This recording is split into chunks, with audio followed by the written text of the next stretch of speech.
Dear students, welcome back. We are just continuing from the previous topic that we have completed in the previous lecture. आपको याद होगा we have started observing the exceptions of the dihybrid cross, dihybrid ratio, dihybrid phenotypic ratio. हमने ये देखना शुरू किया था कि नॉन एलिलिक इंटरेक्शन में किस तरीके से डाईहाइब्रिड रेशियो दैट इज 9:3:3:1 है वो डिस्टर्ब होता है। और उसके लिए हमने in the last lecture we have observe the epistasis and the hypostasis, जिसमें रेसेसिव हाइपोस्टेसिस देखा, डोमिनेंट हाइपोस्टेसिस देखा, जिसमें वन जीन में affect the inheritance of another one dominant gene will be affected by the inheritance of another one. तो जो affect करता है that is epistatic gene and the gene which is being affected is called as hypostatic gene. अब उसी series को आगे बढ़ाते हैं। The next example for the non allelic interaction is the complementary gene. The first example that we have completed that is epistasis and the hypostasis, and here we are moving on to the next one that is complementary gene. तो complementary gene को समझने के लिए कुछ इस तरीके से समझना होगा। कॉन्सेप्ट वही है, the two dominant genes are there, they are locating on two different loci, and when they are locating on two different loci they are going to regulate the single phenotype। ठीक है, दो ऐसे dominant gene हैं जो दो अलग अलग locus पे हैं और अलग अलग लोकस पे रहने के बाद वो क्या करते हैं, एक ही कॉमन कैरेक्टर को रेगुलेट करते हैं, एक ही कॉमन कैरेक्टर को कंट्रोल करते हैं। But when they come together in a cross, in a cell, in a parent, in an organism, so that time they are going to interact with each other and going to produce the new phenotype by the interaction. So that is what called as complementary genes। एक दूसरे के complementary हैं, एक दूसरे के बिना रहेंगे तो they are going to produce the same effect, but whenever they are coming together, so by the interaction of each other they are going to produce the new phenotype। So if the two dominant genes, just listen, if the two dominant genes present on two different loci and controls a single phenotype, but when both the dominant genes comes together, they interact and produce a different phenotype, such genes are called as complementary genes। एक दूसरे के complementary हैं, एक दूसरे के संपूरक हैं, एक के बिना दूसरे का काम नहीं चलता। काम चलेगा लेकिन जब एक जीन अलग रहेगा तो वो भी वही कैरेक्टर बताएगा और दूसरा जीन अलग रहेगा तो वो भी वही कैरेक्टर बताएगा। एक ही कैरेक्टर को रेगुलेट करने वाले जीन हैं। जब एक दूसरे के साथ में आ जाएंगे एक में, तो दोनों एक दूसरे से रिएक्शन करेंगे और एक नया फिनोटाइप डेवलप करेंगे। तो let us understand with the help of an example. इसको समझने के लिए एग्जांपल लेते हैं एक flower colour in the Lathyrus odoratus. Mendel ने भी इसी के ऊपर एग्जांपल लिए थे। गार्डन स्वीट पी प्लांट है that is Lathyrus ओडोरेटस।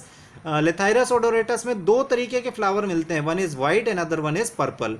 White colour is dominant over the purple and purple is also the considered as the dominant one. अब कैसे इसको समझना है अपने को, दो कलर के हैं, दोनों डोमिनेंट कंडीशन में डेवलप होते हैं। कैसे, वाइट कलर डोमिनेंट है तो दो जीन्स हैं कैपिटल सी और कैपिटल पी, जिनके through the colour of flower is regulated in the Lathyrus odoratus. The two genes are there, capital C and capital P, which are regulating the appearance of the colour in the flower of the Lathyrus ओडोरेटस।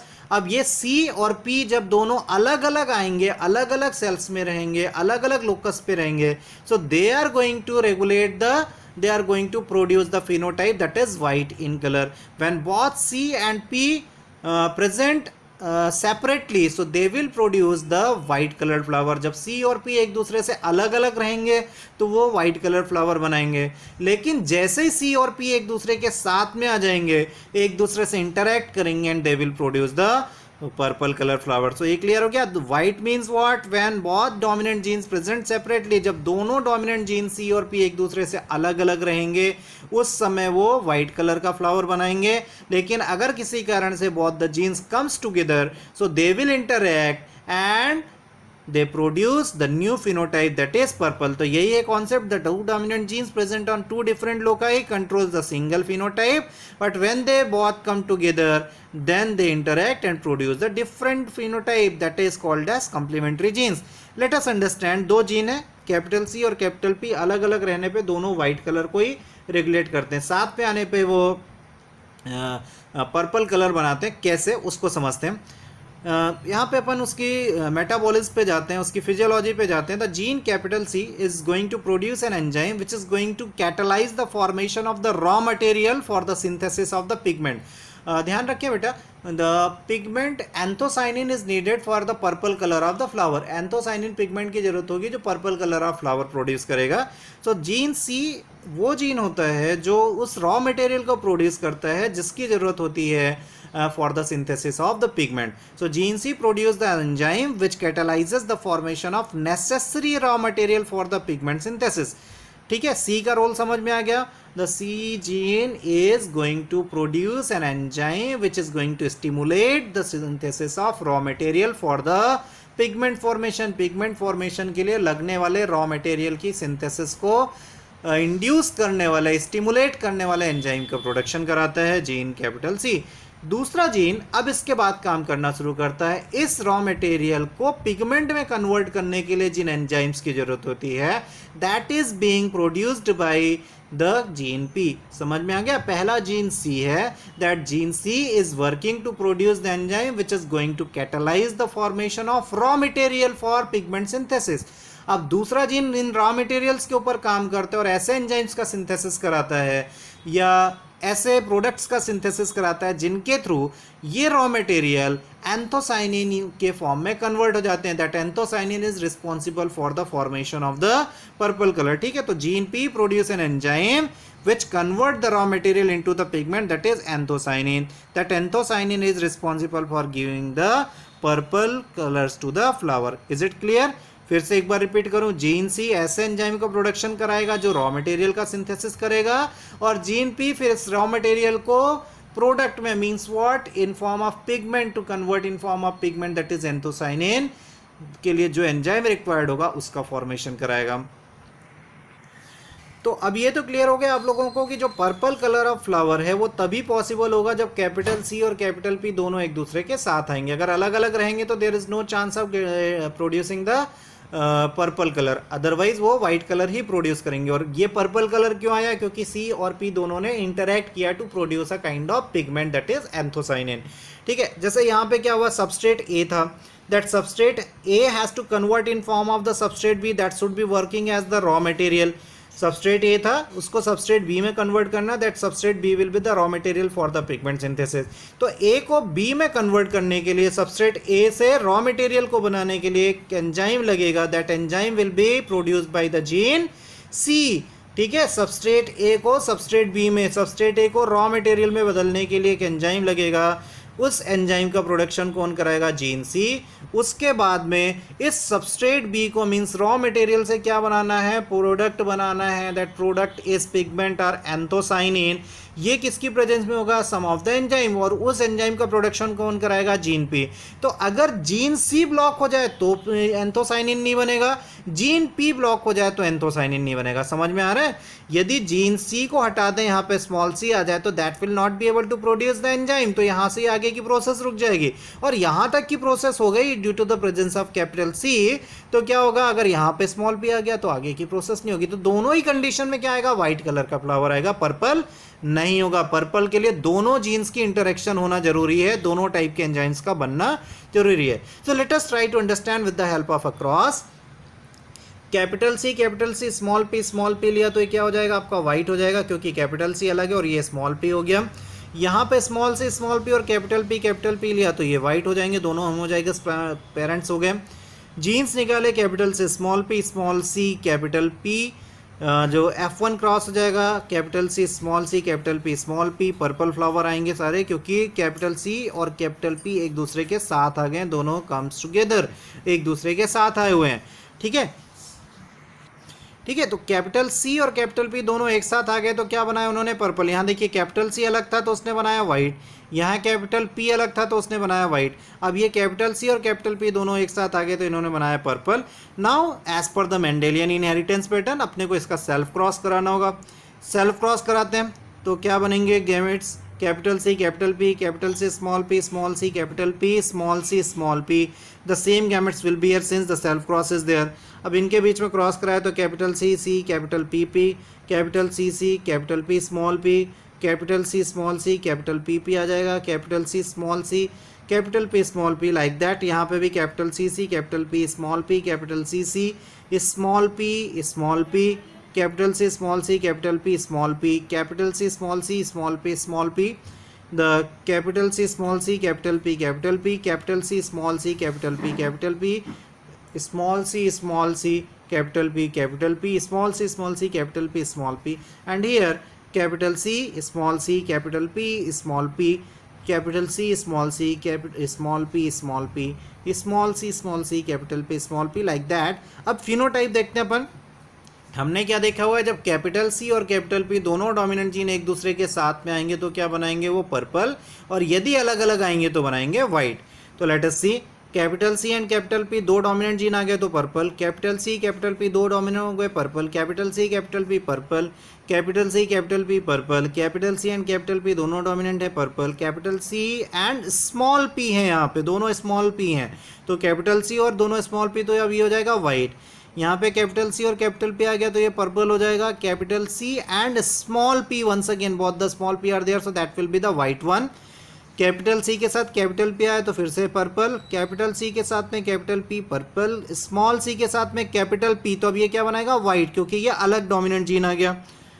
Small C के साथ में capital P, once again the white, capital C के साथ में capital P the purple, capital C with the small P, once again the white, small c with capital P, once again the white, small c with the small p, the complete small c small p, so ये भी white होगा. तो दो तरीके के phenotype बने यहाँ पे, पर्पल और white, not more than two phenotype, जैसे मेंडल के रेशियोज में होता था 4 तरीके के फिनोटाइप बनते थे. यहाँ पे 2 तरीके की फिनोटाइप बने, one is purple flower and one is white colored flower. तो let us count कि how many purple flower are there and how many white colored flower are there. So these 4 are the purple, plus 5 plus 6 7 8 9, so 9 flowers are the purple. Let us count the white, 1 2 3 4 5 6 7, 7 flowers are the white one. So what will be the phenotypic ratio in the F2 generation, that is purple to the white, 9:7. 9:7, my dear child. And what was the result of the Mendelian inheritance in the dihybrid cross, that is 9:3:3:1, and here the ratio is deviated from 9:3:3:1 to the 9:7. तो हो गया Mendel से deviation, Mendelian का exception हो गया, dihybrid cross का exception हो गया. यहाँ पे रेशियो क्या आ गया 9:7, और वहाँ रेशियो क्या आ रहा था 9:3:3:1. Moving on to the next example. So this is clear to you all. The complementary genes का मतलब क्या हो गया, दो जीन्स एक दूसरे से अलग अलग रहेंगे तो सेम फिनोटाइप देंगे, लेकिन दोनों जीन एक दूसरे के साथ आएंगे तो they will contribute to produce the new phenotype. Okay, next deviation from the dihybrid cross. Next example for the non-allelic interaction with the genes, that is duplicate genes. तो duplicate genes के case में क्या होता है कि दोनों jeans चाहे तो एक दूसरे के साथ रहें या एक दूसरे के अलग अलग रहें, दोनों डोमिनेंट जीन अगर दो अलग अलग लोकस पे हैं तो if they are present differently separately on two different locus are they comes together with each other, तो दोनों ही कंडीशन में वो एक जैसा फिनोटाइप डेवलप करेंगे, चाहे वो एक दूसरे से अलग अलग रहें तो भी और एक दूसरे के साथ आए तो भी. तो ये माना जाता है कि दोनों जीन्स एक दूसरे के डुप्लीकेट जीन्स हैं. Are you getting my point? Duplicate का मतलब वो अलग रहा, एक को दूसरी जगह ले जाकर खड़ा कर दिया तो भी वैसे ही दिखाई देगा, और दोनों एक दूसरे के साथ भी खड़े रहेंगे तो भी वैसे ही दिखाई देंगे. तो यदि दो डोमिनेंट जीन एक दूसरे के साथ साथ रहते हैं तो भी वही फिनोटाइप, और एक दूसरे से अलग अलग रहते हैं तो भी वही फिनोटाइप, तो उसको अपन कहेंगे डुप्लीकेट जीन. हाँ, नया फिनोटाइप तभी दिखाई देगा जब दोनों के दोनों डोमिनेंट जीन नहीं होते, वहां पे सारे के सारे recessive gene आ जाए. So if the dominant alleles of the two gene loci produce the same phenotype whether inherited together or separately, यदि किसी dominant gene if the dominant allele of the two gene loci produce the same phenotype whether inherited together or separately, वही मैंने बताया कि यदि दोनों का inheritance एक साथ हो, दोनों डोमिनेंट जीन एक दूसरे के साथ में आ जाएं या एक दूसरे से अलग अलग रहें तो भी वो एक कॉमन कैरेक्टर ही प्रोड्यूस करेंगे. उनके थ्रू एक नया फिनोटाइप तभी दिखाई देगा जब कि दोनों के दोनों डोमिनेंट जीन का रेसेसिव वर्जन होमोजाइगस कंडीशन में अवेलेबल हो. New phenotype expressed only in the condition of homozygous recessive state. इसके लिए एग्जांपल देख सकते हैं अपन, एग्जांपल से समझते हैं. The shape of capsule in the shepherd's purse that is Capsella bursa pastoris. हमने जब प्लांट रिप्रोडक्शन पढ़ा था तो वहाँ पे बहुत इंपॉर्टेंट एग्जाम्पल हुआ करता था सेफर्ड पर्स या कैप्सुला बर्सा। द कंप्लीट डाइकॉट और angiospermic embryonic development is being understood in that one only. इसी में एक्सप्लेन किया गया था। तो इसका कैप्सूल मीन्स फ्रूटिंग बॉडी के दो शेप होते हैं, one is triangular and one is top shaped, पूरी तरीके से फ्लैट कैप्सूल शेप्ड होता है। तो ट्राइंगुलर शेप्ड तब बनता है जब सारे के सारे डोमिनेंट जीन एक साथ में रहेंगे, अलग अलग डोमिनेंट जीन रहे तो भी, एक साथ रहे तो भी। और टॉप शेप्ड तब बनेगा जब सारे के सारे रिसेसिव जीन एक साथ आ जाएंगे। Means what, capital A capital A capital B साथ में आएंगे तो triangular, small A small A small B आएंगे तो टॉप शेप्ड आएगा। Let us understand with the help of cross. Triangular के लिए चारों डोमिनेंट जीन हो गए ए बी, और टॉप शेप्ड के लिए सारे रेसेसिव जीन स्मॉल बी। अब ट्राइंगुलर और इसके बीच में क्रॉस कराते हैं तो यहाँ से गैमेट निकलेगा कैपिटल ए कैपिटल बी, यहाँ से गैमेट निकलेगा स्मॉल बी। हाइब्रिड बन जाएगा capital A small B capital B का। तो हाइब्रिड हो गए तो दो डोमिनेंट जीन एक साथ आ गए, तो जो डुप्लीकेट जीन की डेफिनेशन है वो क्या है, यदि दोनों एक साथ इनहेरिट हो तो भी और अलग अलग इनहेरिट हो तो भी। तो यहाँ पे दोनों एक साथ आ गए तो क्या बनाएंगे, ट्राइंगुलर। तो F1 जनरेशन में हेटेरोजाइगस कंडीशन बनेगी and that will be the triangular capsule और triangular fruiting body. Moving on to the next point. अब इनके बीच में अपने को सेल्फ क्रॉस कराना है, तो सेल्फ क्रॉस कराने पे क्या सिचुएशन बनती है, let us understand what will be there when we perform the self cross between this two. अब ये देखिए सेल्फ क्रॉस कराया अपन ने, तो कैपिटल ए कैपिटल बी का क्रॉस कराएंगे, कैपिटल ए कैपिटल बी के साथ में, दोनों ट्राइंगुलर हैं, हेटेरोजाइगस कंडीशन में हम। अब क्रॉस कराएंगे तो पॉसिबल गैमेट्स क्या बनेंगे, capital A capital B, small A capital B, capital A small B small B. Self cross है तो इधर भी वही आ जाएंगे। क्रॉस कराते हैं कैपिटल ए बी का कैपिटल ए बी के साथ में, तो चारों कैपिटल्स आ जाएंगे। स्मॉल ए बी का कैपिटल ए बी के साथ में, तो capital A small A with capital B. Third one capital A capital B small B. The fourth one capital A with the small A and capital B with the small B. The next one capital A with a small a, capital B with capital B, small a with a small a, capital B with capital B. Next one capital A with a small a, capital B with the small b. Next one small a with a small a, capital B with a small b. Next capital A with capital A, capital B with a small b, capital A with a small a, capital B with a small b, capital A and small b with small b. Next one capital A with small a and small b with small b. Capital A with capital A, capital B with small b.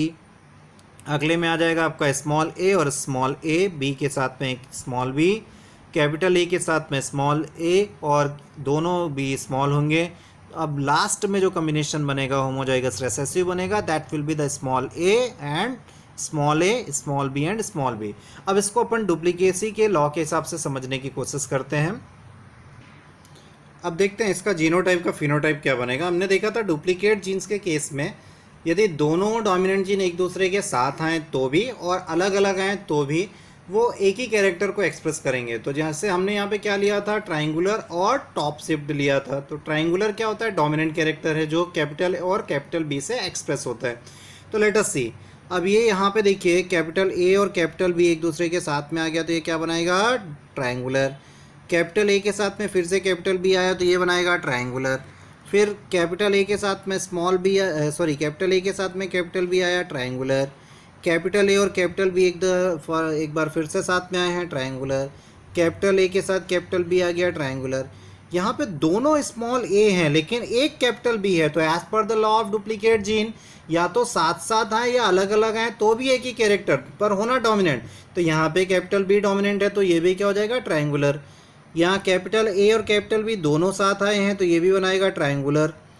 दोनों small ए हैं लेकिन capital B है तो ये भी triangular हो जाएगा, क्योंकि यहाँ पे एज पर द लॉ दोनों या तो एक साथ आए या अलग अलग आए। कैपिटल ए और कैपिटल बी एक साथ आ गए, फिर से ट्राइंगुलर। कैपिटल ए और बी एक साथ आए, ट्राइंगुलर। दोनों कैपिटल ए आए हैं लेकिन दोनों के दोनों स्मॉल ए हैं, तो फिर से लॉ पर as per the law of duplicate gene दोनों साथ साथ हों या अलग अलग हों एक ही आएगा। तो कैपिटल ए क्योंकि अकेला डोमिनेंट जीन है तो भी ये ट्रायंगुलर शेप शो करेगा। फिर कैपिटल ए के साथ में फिर से स्मॉल बी है तो वैसा का वैसा ट्रायंगुलर आ जाएगा, क्योंकि दो यहाँ पे इंडिपेंडेंटली वो रेगुलेट करेगा the shape of capsule. Next one, capital ए के साथ कैपिटल बी ट्रायंगुलर, स्मॉल ए के साथ में कैपिटल बी आ गया तो फिर से ट्रायंगुलर, कैपिटल ए अकेला और उसके साथ में स्मॉल बी है तो ट्रायंगुलर। ये एक ऐसी सिचुएशन आई है जहाँ पे सारे के सारे होमोजाइगस कंडीशन में है, small A small A small B, तो ये कहलाएगा आपका टॉप शेप्ड, क्योंकि ये होमोजाइगस रिसेसिव कंडीशन आ गई। तो let us try to understand कि कितने फिनोटाइप बने हुए हैं हम। तो फिनोटाइप में हम देखते हैं दो तरीके के हैं, एक तो ट्रायंगुलर बना हुआ है और एक टॉप शेप्ड बना हुआ है। तो लेट अस काउंट कि कितने ट्रायंगुलर और कितने टॉप शेप्ड हैं। 1 2 3 4 triangular, 1 2 3 4 triangular, 1 2 3 4 triangular, 1 2 3 triangular, means 15 capsules are triangular shaped. 15 capsule ऐसे हैं जो ट्रायंगुलर नेचर के हैं and only 1 is top shaped. तो फिनोटाइपिक रेशियो क्या हो गया, triangular is to top shaped 15:1, means in case of duplicate gene the ratio from the dihybrid cross that is 9:3:3:1 is changed into 15:1। 9:3:3:1 से वो ratio किस में चेंज हो गया, 15:1 के रेशियो में चेंज हो गया। तो ये फिर से clear cut deviation from the dihybrid cross, clear cut deviation from the law of independent assortment. वहां पे जो रेशियो आना चाहिए था वो रेशियो पूरी तरीके से चेंज हो गया। Because why the ratio is change, because both the dominant genes interacted together and produced a kind of common phenotype, जबकि वहां ऐसा होता नहीं है as per the Mendelian pattern of inheritance. Dear students, यहाँ से हम लोग कंप्लीट कर रहे हैं अपना the deviation from the Mendelian inheritance, deviation from the dihybrid cross. लेकिन फॉर अ कंक्लूसिव स्टेटमेंट ये नीट के लिए इंपॉर्टेंट है, this is very important for the competitive examination, medical entrance examination. आपसे रेशियो पूछे जाते हैं तो यहाँ पे I have just summarised all the ratio for your help, for your support. तो रेशियोज क्या होंगे, जैसे complementary gene is one of the non allelic interaction, उसका रेशियो क्या आया था 9:7। The duplicate gene is once again the 15:1, अभी just देख के आए अपन। recessive epistasis in the previous lecture we have observed that is 9:3:1. The dominant epistasis, the 12:3:1. inhibitory gene that is 13:3. inhibitory gene का concept हमने नहीं देखा, but inhibitory gene is a kind of gene जिसका अपना तो खुद का कोई असर नहीं होता। the genes, some genes are there, those who are not having their own effect, but when they come with any other dominant gene so they suppress the effect of that one. Are you getting my point. ऐसे genes भी हैं जो अपना खुद का असर तो नहीं रखते, लेकिन जब वो इंडिपेंडेंटली प्रेजेंट होंगे तो they will not have their own effect, but when they come with any other dominant gene so they will suppress the effect of that one. तो उन जीन्स को अपन कहते हैं इनहिबिटरी जीन। तो ये क्लियर हो गया। इनहिबिटरी जीन का मतलब ऐसे जीन जो दूसरे जीन के साथ आने पे उसके इफेक्ट को सप्रेस कर देते हैं, उसके इफेक्ट को रोकते हैं, एक्सप्रेशन को रोकते हैं, they are called as inhibitory gene. उसका रेशियो आता है 13:3। सप्लीमेंट्री जीन भी हमने नहीं देखा। सप्लीमेंट्री जीन का कॉन्सेप्ट ये होता है कि the supplementary gene is not having their own existence, उनका खुद का कोई इफेक्ट नहीं होता, but they can compensate the loss of any other gene. Supplementary का मतलब क्या होता है, जैसे हम लोग एग्जाम देते हैं supplementary exam, main exam, if the students are getting failed there in the main exam तो उसको एक और चांस मिलता है उस एग्जाम के थ्रू। तो that exam is not having its own existence, ये केवल उस कंडीशन में है जब वहां पे आपको अपॉर्चुनिटी दी जाती है, आप पहली बार उस अपॉर्चुनिटी को क्रैश नहीं कर पाते हैं, तो यहाँ पे भी वही होता है कि sometime the genes, these genes are not having their own effect, इन जीन्स का अपना खुद का कोई असर नहीं है, लेकिन जब कभी ये किसी दूसरे जीन के साथ में आते हैं तो उसके असर को ये बढ़ाते या घटाते हैं, उसके असर को बढ़ाने का काम करते हैं। समझ में आ रहा है? खुद का कोई असर नहीं, independently they are not having any effect, but they can compensate the loss of any other dominant gene. इनको सप्लीमेंट्री जीन बोलेंगे। और सप्लीमेंट्री जीन का रेशियो आता है 9:3:4। पॉलीमेरिक जीन और एडिटिव जीन एडिटिव इफेक्ट देते हैं किसी भी फिनोटाइप के साथ में, इसलिए इनको एडिटिव जीन कहते हैं। और इनका रेशियो होगा 9:60:1। एक बार फिर से, कंप्लीमेंट्री जीन का रेशियो 9:7, डुप्लीकेट जीन का ratio 15:1, recessive gene sorry epistasis में दो तरीके के होते हैं, डोमिनेंट और रेसेसिव। रेसेसिव एपिस्टेसिस का रेशियो 9:3:1, डोमिनेंट एपिस्टेसिस का रेशियो होगा 12:3:1, इनहिबिटरी जीन का रेशियो आएगा 13:3, सप्लीमेंट्री जीन का रेशियो आएगा 9:3:4, पॉलीमेरिक जीन या एडिटिव जीन का रेशियो आएगा 9:6:1। सो this is what all about the dihybrid process और डाईहाइब्रिड डेविएशन। ये क्लियर हो गया होगा आई थिंक आप सबको। हमने टोटल कितने डेविएशंस देखे थे वो सारे के सारे यहाँ पे लिस्ट डाउन है और वो सारे के सारे आपने देख लिए हैं। Only we have not seen the inhibitory and supplementary gene, तो वो मैंने आपको बता दिया because these are the minor one. Inhibitory gene suppress करते हैं activity of another gene when they come with that, and supplementary genes will compensate the loss of any other gene. So this is what all about for the deviation from the Mendelism. हमने monohybrid cross पहले ही complete कर लिया था, now we have completed the dihybrid cross. ठीक है, so in the next video will see some more details about the Mendelian inheritance, कुछ और चीज़ें उसके बारे में देखेंगे। So till the time thank you, thanks for being with me, thank you, thanks once again.